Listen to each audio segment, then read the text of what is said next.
Сіздің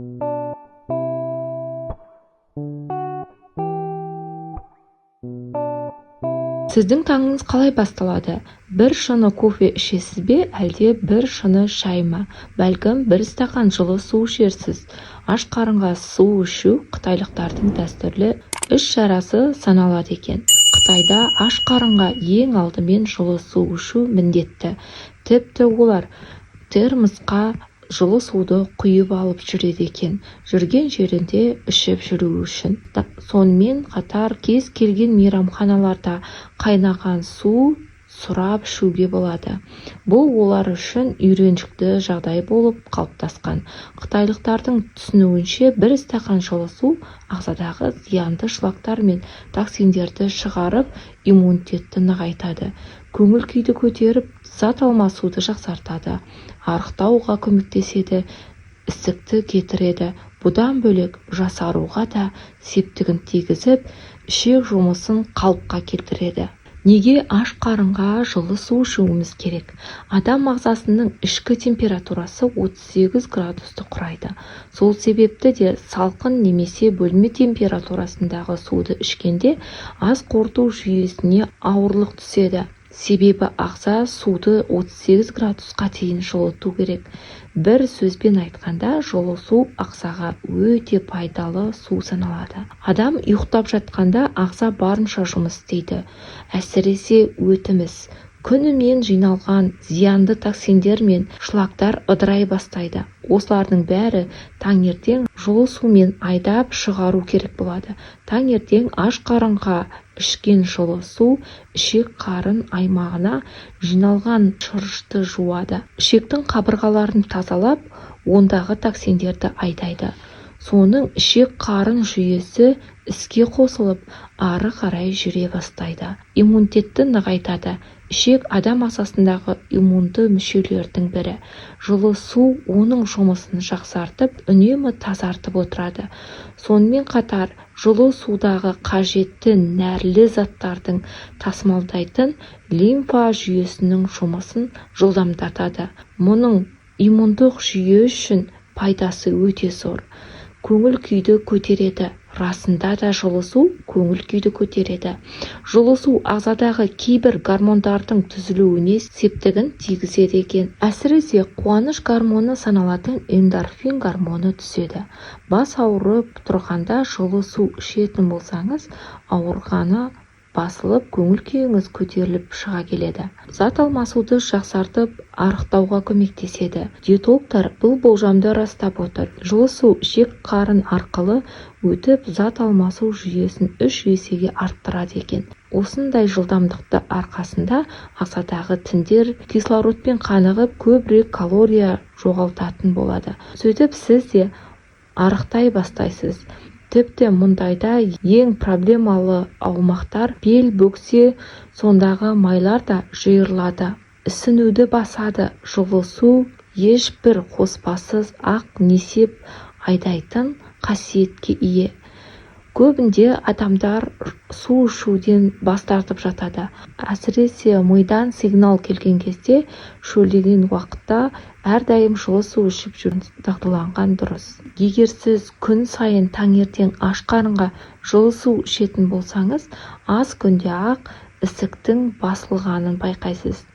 Оның үстіне жылы су бүйрекке тас жиналудың алдын алады. Терінің құрғауы оның қалпына келуге кері әсерін тигізеді. Сондықтан да әр күн сайын жылы су ішу жасаруға алып келеді. Сол себепті де суды 40-50 градусқа дейін қыздыруды әдетке айналдырыңыз. Су жердегі өмір көзі.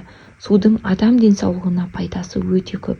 Суды дұрыс ішудің бірнеше ережесін білсеңіз, оның пайдасын еселеуге болады.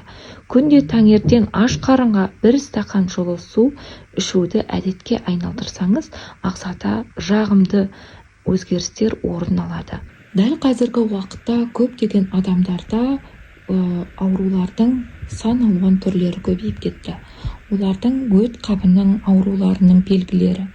Сонымен қатар терінің құрғап, көптеген аллергияның пайда болуы, запор, яғни іш қатудың пайда болуы негізгі дәрумендердің жетіспеуі, дәрумендердің ағзаға сіңбеуі, гормонның бұзылуы, сол сияқты көптеген аурулардың пайда болуы ағзадағы токсиндердің көптеп жиналуына байланысты. Осы көптеген ауруларды жазатын жалғыз осы су десем сенесіз бе? Аш қарынға ішілген жылы судың пайдасы орасан зор. Күнделікті әдетке айналдыруға кеңес беремін. Көптеген адамдар осы тек қана судың арқасында ағзадағы артық токсиндерден, артық майлардан арылып, көптеген ауруларды жеңіп, ағзадағы дәрумендердің дұрыс сіңуіне жағдай жасап жатқан жайы бар. Тіпті жылы су өт қабының ауруларын емдейді. Іш қату, запор немесе керісінше сұйық нәжіс, диарея ашық түсті болады. Негізгі нәжістің түсі ашық қоңыр түсті болады. Оң жақ қабырғаның асты ауырсынып, ауыздан жағымсыз иістер шығып, тамақтардың қорытылмауы, тамақтан кейінгі кекіру, көліктерде жүрген кезде жүректің айнуы, терінің құрғап, безеулердің шығуы. Негізгі терінің құрғауы А дәруменінің жетіспеуінен пайда болады. А дәрумені майда еритін дәрумен. Ағзадағы А дәрумені қанша түсіп, ішіп қабылдасаңыз да дұрыс сіңбейді. Өйткені А дәрумені майда еритін. Өтіміз дұрыс болмаса, майда еритін дәрумендер де ағзамызға дұрыс сіңіп, дұрыс сіңбейді. Жиі бас ауыратын адамдарға жылы суды ішсеңіз, лезде басыңыздың ауырғаны қояды. Етеккір кезіндегі ауырсыну, миома, мастопатия, кисталардың ауырсынуы, негізгі аурулардың етеккір кезіндегі ауырсынуы. Себебі циклдардың дұрыс болуына гормондардың дұрыс қызмет атқаруы керек. Сондықтан да бұл гормондардың дұрыс қызметін атқара алмағандық. Эстроген гормоны өт қызметі кезінде өт қышқылы арқылы ағзадан шығуы керек. Бірақ өт ауруы салдарынан өт қышқылы дұрыс бөлінбегендіктен, ол дұрыс ағзамыздан шығып кетпегендіктен ағзадағы шыға алмай, бел ауруы, іш ауруымен жиі кездеседі. Жиі ашулану. Қазіргі таңда көптеген адамдардың ашуға берілуі, депрессиялық күйдерге түсуі, иістерге сезімталдылығы, яғни жүректің жиі айнуы. Көбінде адамдар жылы суды көбірек ішкен кезде жүрегім айнып кетеді дейді. Соның салдары да өттің толуының ауруларының белгісі болып табылады. Тіпті ағзаға йодтың жетіспеуі, яғни гипотереоз ауруының салдары да осы өттің толуымен байқалады.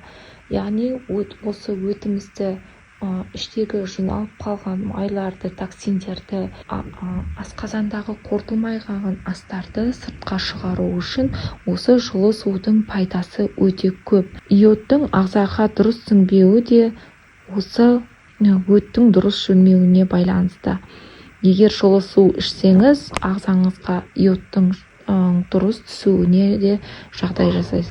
Йод бұл организмге өте пайдалы микроэлемент. Оның жетіспеуі әрбір клеткамыз бен организмге әсер етеді. Әсіресе қалқанша безіне йод көп мөлшерде қажет. Қалқанша без гормондары синтезі үшін йод қажет. Йод жетіспеген кезде қалқанша безінің функциясы төмендейді. Одан метаболизм баяулайды. Қалқанша безінің қызметі митохондрияға әсер етеді. Ал митохондрия энергия көзі. Ал белгілері шаштың түсуі, энергияның болмауы, көңіл күйдің болмауы, әлсіздік, ақыл-ойдың артта қалуы, терінің құрғауы, тіпті балаларда да йод жетіспеген кезде оқу үлгерімі де төмендейді. Аяқ-қолдардың тоңуы йод жетіспегеннен осындай көріністер береді. Йодтың пайдасы әсіресе әйелдерге миома, мастопатия, кистаның көлемін кішірейту үшін өте қажет. Себебі организмдегі ұзақ уақытта йод жетіспеген кезде киста үлкейіп, түйін пайда бола бастайды. Папиллома, бородавка көлемдеріне кішірейеді. Үшіншіден, эстроген гормондары жоғары болған кезде оның деңгейін төмендетеді. Менің айтқан кеңестерім сіздерге пайдалы болды деген сенімдемін. Ауырмаңыздар, ем болсын. Маған тіркеліп, лайк басуды ұмытпаңыздар.